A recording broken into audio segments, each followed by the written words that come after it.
Ciao ragazzi, oggi con noi un grande orologio Vacheron Constantin 49150. Vedremo alcuni particolari di questo orologio di Vacheron che eredita dal passato un po' le linee. Qui ci troviamo nella generazione, si può dire centrale, perché se dovessimo identificare questi cronografi dovremmo partire dal 1999 con il 49140, la prima edizione di questo orologio che subito la differenza stava nel suo bracciale. Era un bracciale che non presentava questa tipica conformazione con mezza croce di Malta, veramente bello.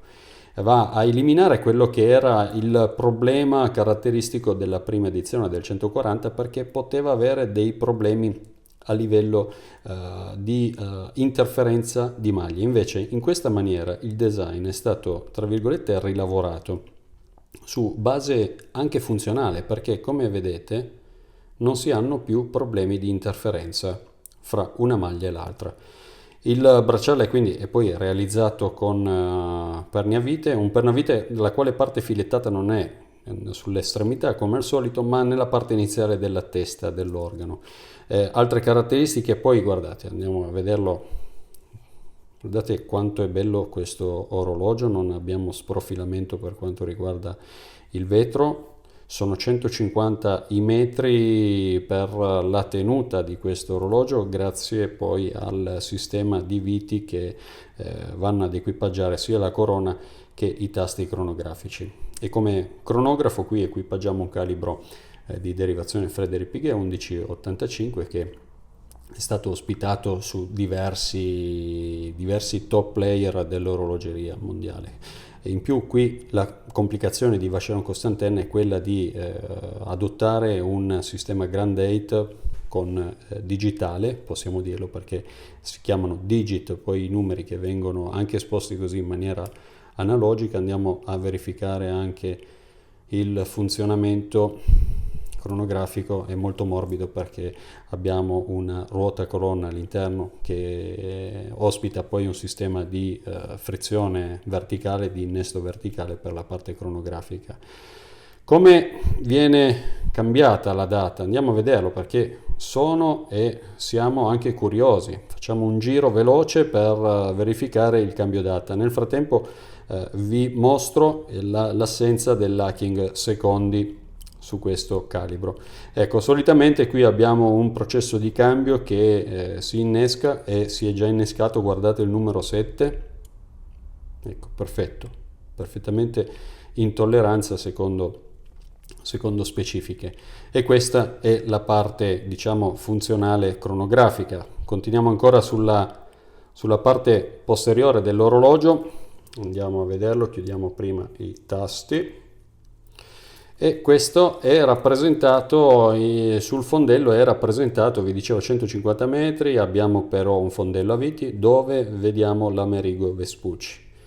È molto bella la rappresentazione stilistica e anche di decori, di finiture di questo orologio, perché parliamo di un orologio ovviamente che è un gradino sopra rispetto, non so, Rolex, Omega. Diciamo che chi ha seguito un certo percorso nell'orologeria, ecco, secondo me, mia opinione personale, lo step superiore è un Vacheron Constantin per poi andare su altri brand, altre maison, Audemars Piguet, Patek, insomma, qui ci troviamo già a livelli elevati, anche perché la quotazione di questo orologio inizialmente era 19.700 euro all'incirca nel 2012, anno di questo orologio, e oggi abbiamo raggiunto in alcuni casi, come nell'orologio in cui, che stiamo vedendo, tenuto in maniera veramente maniacale, full set, raggiungiamo anche i 24.000 euro, 23-24.000 euro, a seconda sempre dei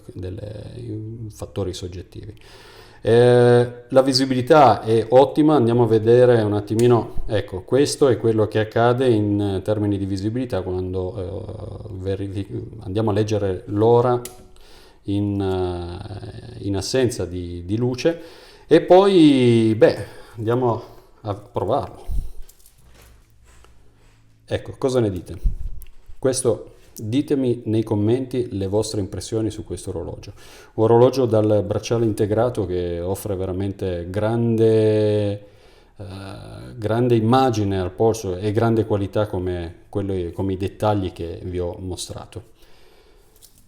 Una prova a livello, ecco, di peso per vedere, perché alcune volte può essere considerato un po' spesso, parlando così con voi, scambiando anche delle opinioni su questi orologi, è sorta questa sorta di impressione, ecco, impressione che dà comunque 171 grammi il peso di questo orologio, perché comunque nonostante lo spessore, che voglio dire non è elevato, stiamo parlando di, azzeriamo,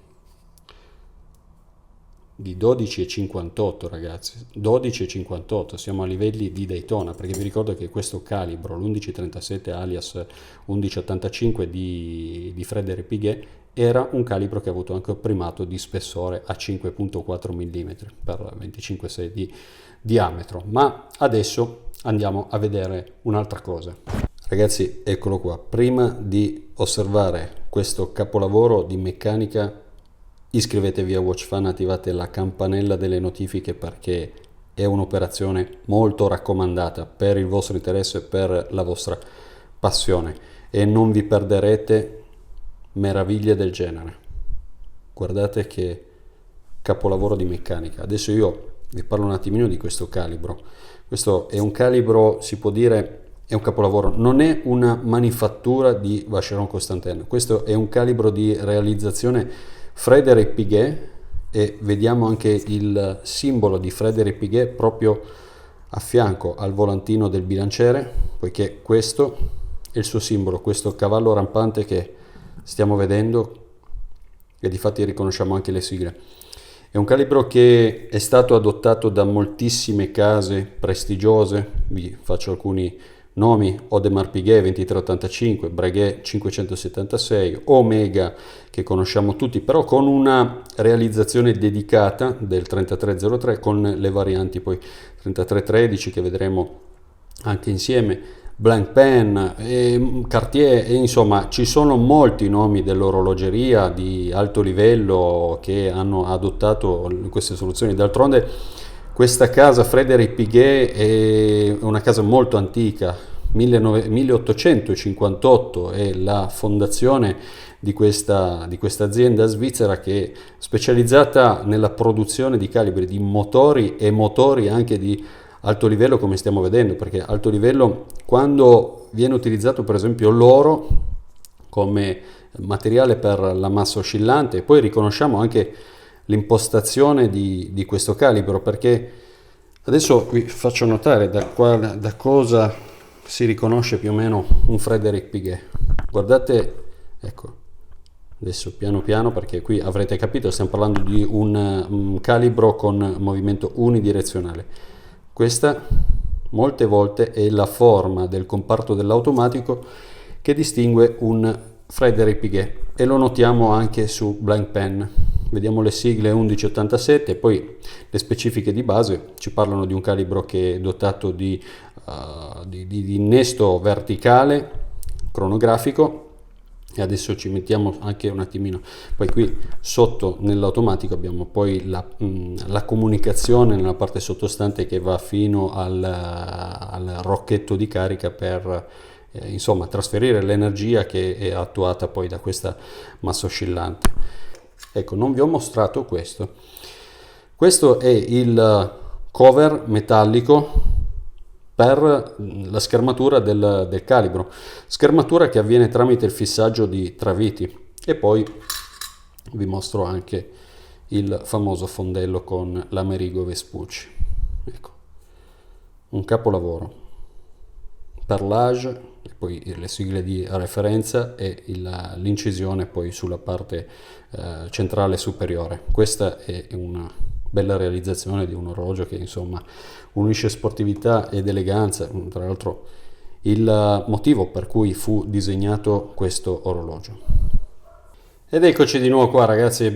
Qui vi dicevo siamo a metà della generazione dei cronografi Vacheron Constantin, perché alcune cose nel tempo si sono perse. Oggi c'è una uniformità del diametro dei contatori, Sulla parte invece riguardante la data non abbiamo più questa funzionalità, questa complicazione di Vacheron, perché la data è una data classica che viene riportata poi ad ore 4. Caratteristiche che forse vanno un po' a uniformarsi ad una tendenza tradizionale estetica dei calibri attuali, nonostante comunque abbia sempre la particolarità di essere un calibro, un orologio con bracciale integrato. Beh, però questo ragazzi era veramente bello. Ciao a tutti, ci vediamo alla prossima, iscrivetevi ancora a Watch Fun, ciao!